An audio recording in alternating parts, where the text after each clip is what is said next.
মুখ্যমন্ত্রী হেমন্ত এবং কলিকাতার মুখ্যমন্ত্রী শুভেন্দু দুইজন মিলে ভারতীয় মুসলমানদেরকে বাংলাদেশে ঠেলে দেওয়ার মহা পরিকল্পনায় ব্যস্ত। এই যখন পরিস্থিতি, তখন আমি আপনাদের সামনে অ্যাডভোকেট আলাউদ্দিন নিউজ নিয়ে আন্তর্জাতিক অঙ্গনের মুসলিম বিশ্বের কিছু খবর নিয়ে উপস্থিত হয়েছি। আশা করি আপনারা পুরাটা শুনবেন, আপনাদেরকে ভালো লাগবে। আগামী অক্টোবরে ইসরায়েলের নির্বাচন, এই নির্বাচনকে নেতানিয়াহু নির্বাচনে সংখ্যাগরিষ্ঠতা অর্জন করার জন্য সে কি করেছে, তুরস্ককে হাতিয়ার হিসেবে ব্যবহার করে তুরস্কের বিরুদ্ধে নানান প্রোপাগান্ডা, নানান মিথ্যাচার শুরু করে সে ক্যাম্পেইন করা শুরু করেছে।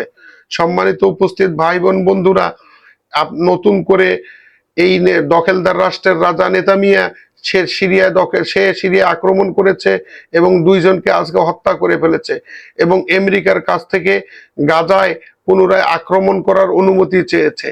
এবং সর্বশেষ যে বক্তব্যটা আপনারা জানেন যে নিউ ইয়র্ক সিটির মেয়র মামদানি এন্টি জায়নিস্টদের বিরুদ্ধে যে আন্দোলন শুরু করেছে, সেই আন্দোলনে দেখা যাচ্ছে যে দলে দলে আমেরিকার জনসাধারণ মামদানির রাজনৈতিক প্রেক্ষাপটে রাজনৈতিক যে আদর্শ, এই রাজনৈতিক আদর্শ গ্রহণ করছে। এবং মামদানির সাথে সাথে মার্কিন ভাইস প্রেসিডেন্ট জেডি ভেন্স, তিনিও কিন্তু আইপ্যাকের বিরুদ্ধে অবস্থান নিয়েছেন, তিনি ইহুদি লবির পেছনে অবস্থান নিয়েছেন, যার কারণে তারও একটা জনসমর্থন আমেরিকায় বেড়ে গেছে। এবং কলিকাতার দাদাবাবুরা যেভাবে ঘেন্না করা শুরু করেছেন, কলিকাতার দাদাবাবুরা বড় বড় মিডিয়াতে বলা শুরু করেছেন যে বাংলাদেশে কোনো কলকারখানা নাই, কলিকাতার ব্যবসায়ীরা চাউল ডাল দিলে আমরা খাই, না দিলে আমরা নাকি খাইতে পারি না। এটা কি আপনারা সত্য মনে করেন? যদি সত্য হয় আপনারা জানাবেন, আর যদি মিথ্যা হয় তাহলে তাদের বিরুদ্ধে কি করা উচিত, তাদের বিরুদ্ধে সতর্ক থাকা উচিত, এই বিষয়টি আপনারা উপলব্ধি করবেন।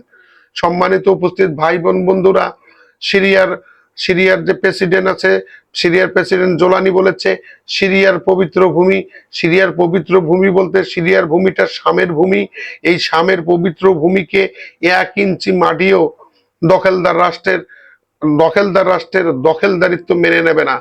যদি সিরিয়ার সঙ্গে দখলদার রাষ্ট্রের আজকে মুখোমুখি অবস্থানে নেয়, সেই সময়ে তুরস্কের প্রধানমন্ত্রী এরদোয়ান পরিষ্কার ভাষায় ঘোষণা দিয়েছেন যে সিরিয়ায় যদি দখলদার বাহিনী আক্রমণ পরিচালনা করে তাহলে তুরস্ক আর বসে থাকবে না এবং ফিলিস্তিনের প্রত্যেকটা হত্যার সে প্রতিশোধ নেবে, প্রত্যেকটা শিশু হত্যার প্রতিশোধ নেবে, প্রত্যেকটা সাধারণ মানুষ হত্যার প্রতিশোধ নেবে। এই যখন পরিস্থিতি, এই পরিস্থিতিতে তুরস্কের প্রধান, সৌদি আরবের সরকার, তুরস্ক, আরব এবং কুয়েত সবাই একত্র বসে ডোনাল্ড ট্রাম্পকে চাপ দেওয়া শুরু করেছে যে অংশটুকু ফিলিস্তিনের 60% মতো অঞ্চল দখল করে ফেলেছে ইহুদি দখলদার রাষ্ট্রটি, সেখান থেকে সরে আসার জন্য চাপ প্রয়োগ করা শুরু করেছে। অপরদিকে ইরান পরিষ্কারভাবে জানিয়ে দিয়েছে আমেরিকাকে যে যদি তুমি শান্তি চুক্তি করতে চাও তাহলে লেবাননে হামলা বন্ধ করতে হবে এবং দখলদার সেনাকে আমেরিকা চাপ দেওয়ার ফলে কিছু সৈন্য প্রত্যাহার হয়েছে, সকল সৈন্য প্রত্যাহার হয়নি। অপরদিকে দখলদার রাষ্ট্রের রাজা নেতানিয়াহুর সঙ্গে জোসেফ আউন লেবাননের যে রাষ্ট্রপতি যে চুক্তি স্বাক্ষরিত হয়েছিল সেটা সাধারণ মানুষ উপেক্ষা করেছে, লেবাননের সাধারণ মানুষ সেটা মেনে নেয়নি। সব থেকে বড় কথা হচ্ছে যে আমেরিকা, ইউরোপের সাধারণ মানুষ এখন দলে দলে এন্টি জায়নিস্টের পক্ষে দাঁড়িয়েছে। এই বিপ্লবটা শুরু করেছে মামদানি হলো নিউ ইয়র্ক সিটির মেয়র। তিনি এই সাহস করে যখন সেই ইহুদি লবির বিরুদ্ধে দাঁড়ালেন, তখন দেখা গেল যে দলে দলে মানুষ তাকে সমর্থন করছে। মামদানির এই সমর্থন দেখে পরবর্তীতে ডোনাল্ড ট্রাম্পের প্রশাসন অর্থাৎ ভাইস প্রেসিডেন্ট জেডি ভেন্স তিনিও একই কাজ শুরু করেছেন।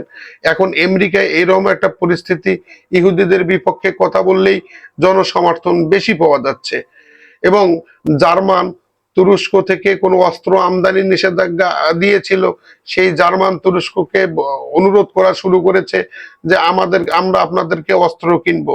সম্মানিত উপস্থিত ভাই বোন বন্ধুরা, তুরস্কর কি জার্মানের কাছে অস্ত্র বিক্রি করা উচিত? এবং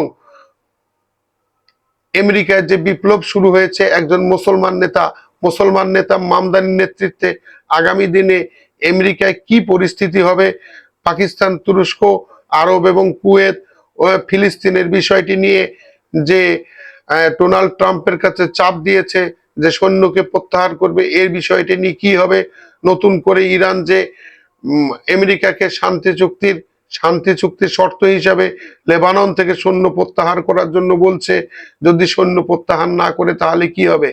অনেকেই বলতে চান যে আমেরিকা এবং ইরানের সম্পাদিত শান্তি চুক্তিতে সেখানে ইসরায়েলকে রাখা হলো না কেন। ইসরায়েলকে আমেরিকা রাখতে চেয়েছিল, ইরান তাকে মেনে নেয়নি।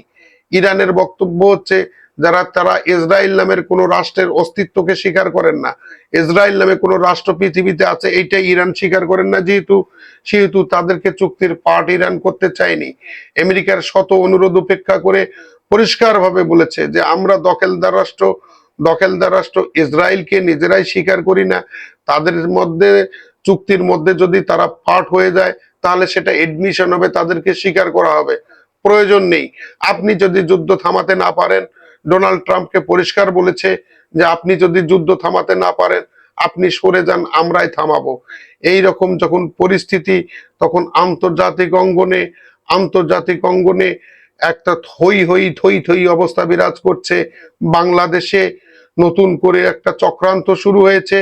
আসামের মুখ্যমন্ত্রী হেমন্ত যেভাবে পুশিন করা শুরু করেছে, কলিকাতার মুখ্যমন্ত্রী শুভেন্দু একই কায়দায় পুশিন করেছে।